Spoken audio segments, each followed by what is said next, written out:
कोळंबी भात हा एक झटपट तयार होणारा राईसचा प्रकार आहे. पण जर तुम्ही हा माझ्या पद्धतीने बनवलात तर तुम्हाला कोळंबी भात नाही तर बिर्याणी खाल्ल्यासारखी चव येईल. तर हा कोळंबी भात एकदम साध्या सोप्या पद्धतीने बनवणार आहोत. पण ही पद्धत वापरून जर तुम्ही बनवलात तर असा सुटसुटीत एकदम मोकळा राईस तयार होईल. त्यासोबतच कोळंबी भात खाल्ल्यासारखं नाही तर बिर्याणी खाल्ल्यासारखी चव लागेल. तर चला झटपट कोळंबी भात बनवायला सुरुवात करूया. मी 1 किलो कोळंबी साफ करून ती स्वच्छ धुवून तिला हळद, मीठ आणि लिंबाचा रस लावून ठेवलेला आहे. तर आता इथे मी घेणार आहे अर्धा किलो तांदूळ. हे तांदूळ स्वच्छ धुवून मी याला भिजायला ठेवून देणार आहे. राईसमध्ये मला कोळंबीचं प्रमाण जास्त हवंय, त्यामुळे मी 1 किलो कोळंबीसाठी अर्धा किलो तांदूळ घेतलेला आहे. जर तुम्हाला राईस आणि कोळंबीचं योग्य प्रमाण हवं असेल तर 1 किलो कोळंबीसाठी इथे 1.25 किलो राईस भिजायला ठेवून द्या. तर मी तांदूळ स्वच्छ धुवून ते आता अर्ध्या तासासाठी भिजवून घेणार आहे. बासमती तांदूळ मी इथे घेतलेला आहे. आता एक वाटण तयार करून घेऊया. 1 मुठभर पुदिना, 1 मुठभर कोथिंबीर, 2 लसणाचे कांदे मी सोलून घेतलेले आहेत, 1 इंच आलं, तिखटानुसार हिरव्या मिरच्या घ्या. मी इथे जवळजवळ 9-10 हिरव्या मिरच्या घेतलेल्या आहेत, कारण खूप काही तर तिखट नाही आहेत आणि छोट्या छोट्या आहेत, त्यामुळे मी हे प्रमाण घेतलेलं आहे. तर आलं, लसूण, मिरची, पुदिना आणि कोथिंबीर इथे आपल्याला बारीक वाटून घ्यायचं आहे, पाणी न घालता. आता या कोळंबीला मी साफ करून स्वच्छ धुवून जसं मी सांगितलं हळद, मीठ आणि लिंबाचा रस लावून ठेवलेलं. ही कोळंबी कशी साफ करायची आणि 3 ते 6 महिन्यापर्यंत ती कशी साठवून ठेवायची ह्याचा पूर्ण व्हिडिओ मी माझ्या चॅनलला अपलोड केलेला आहे. तर चॅनलला जाऊन नक्की चेक करा. मिक्सरच्या भांड्यामध्ये घातलेले सगळे पदार्थ पाणी न घालता मी असे वाटून घेतलेले आहेत. थोडं जाडसर आहे तरीही चालेल. आता हे तयार केलेलं वाटण या कोळंबीमध्ये घालायचं. मसाल्यांमध्ये 2 चमचे भरून बिर्याणी मसाला घालायचा आणि आता या कोळंबीला हे मसाले व्यवस्थित असे लावून घ्यायचे. या मसाल्यांमुळे ना पूर्ण बिर्याणीसारखी चव येते. पुदिनासुद्धा आपण घातलेला आहे, त्यामुळे अजूनच जास्त बिर्याणी खाल्ल्यासारखं वाटतं.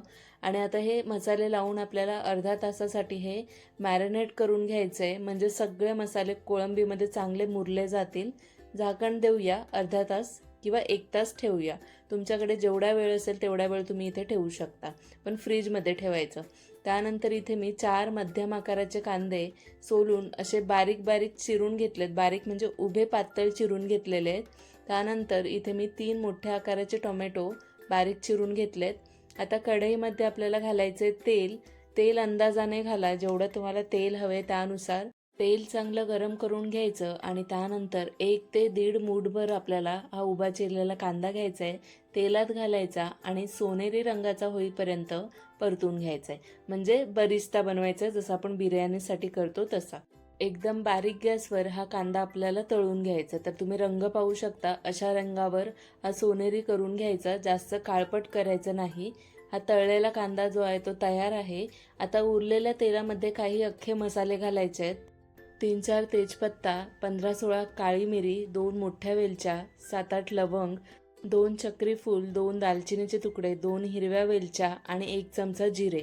हे सगळे मसाले उरलेल्या तेलामध्ये घालायचे आणि ते हलके फ्राय करायचे. त्यानंतर आपल्याला घालायचे बाकीचा उरलेला कांदा आणि हा कांदा आपल्याला सोनेरी रंगाचा होईपर्यंत परतून घ्यायचा आहे. तर इथे तुम्ही अख्ख्या मसाल्यांचं प्रमाण तुमच्या आवडीप्रमाणे कमी जास्त करू शकता. मी माझ्या चवीप्रमाणे इथे अख्खे मसाले घेतलेले. कांदा मऊ होऊन असा हलका सोनेरी रंगाचा झालेला आहे. तर आता ह्यात आपण घालणार आहोत बारीक चिरलेले टोमॅटो आणि त्यासोबतच घालूया चवीनुसार मीठ, कारण आपण कोळंबीमध्ये मीठ घातलेलं आहे, यात घातलेलं नाही आहे. तर आधी मी थोडंसंच घालते, वाटलंच तर नंतर पुन्हा घालू शकतो. टोमॅटो मऊ व्हावं पटकन, त्यामुळे मी इथे मीठ आता थोडंसं घातलेलं आहे. आता हा टोमॅटोसुद्धा थोडंसं अर्धवट मऊ करून घ्यायचं आहे. त्यानंतर इथे आपल्याला घालायचं आहे पाव चमचा हळद, 1 मोठा चमचा काश्मीरी मिरची पावडर, धणा पावडर, जिरे पावडर असं तुम्हाला काही घालायचं असेल तर घालू शकता, पण गरज नाही आहे कारण आपण अख्खे मसाले भरपूर घेतलेले आहेत. आता हे मसाले सुद्धा हलके फ्राय करून घेऊया. तर इथे मसाला व्यवस्थित असा तयार झालेला आहे. त्यानंतर घालायची मॅरिनेट केलेली कोळंबी आणि कोळंबीसुद्धा आपल्याला 1 मिनिटसाठी अशी परतून घ्यायचे. याला सगळे मसाले लागले पाहिजेत अशा पद्धतीने परतून घ्यायचे.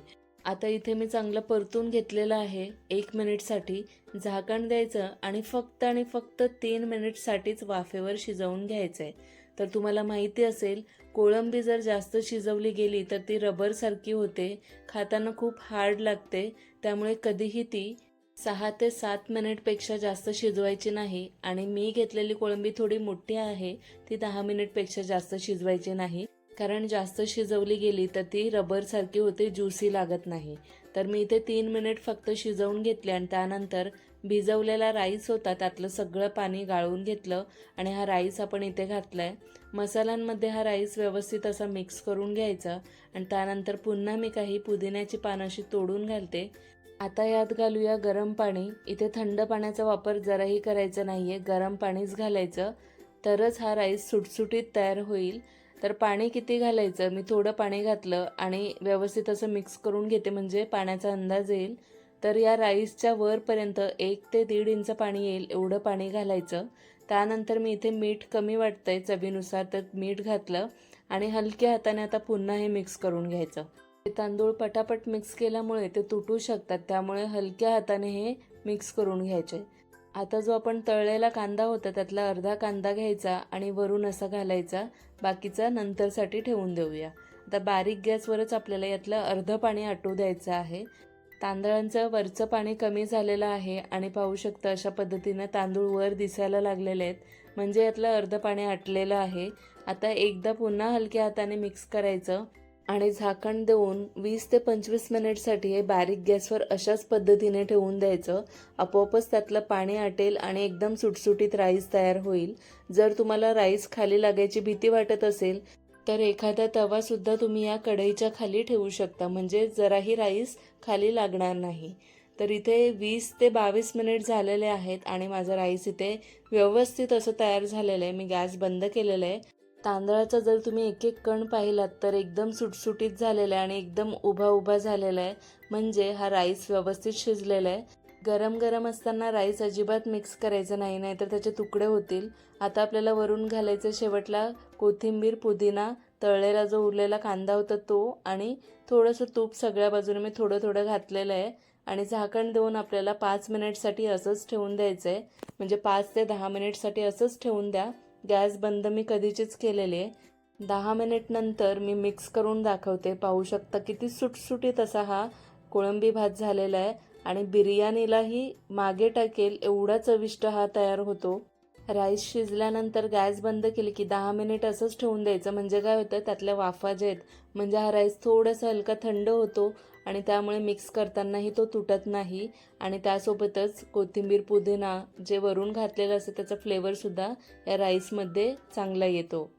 कमी मेहनतीमध्ये बिर्याणीसारखा लागणारा हा कोळंबी भात इथे तयार झालेला आहे. एकदा बनवून घरच्यांना नक्की खायला घाला, सगळे खुश होतील आणि तुम्हीसुद्धा हा कोळंबी भात नेहमी नेहमी बनवाल. तर अशा पद्धतीने बिर्याणीसारखा लागणारा कोळंबी भात तयार झालेला आहे. कमी मेहनतीमध्ये कोळंबीसुद्धा एकदम ज्युसी झाली आहे. तर झटपट रेसिपी ट्राय करा. धन्यवाद.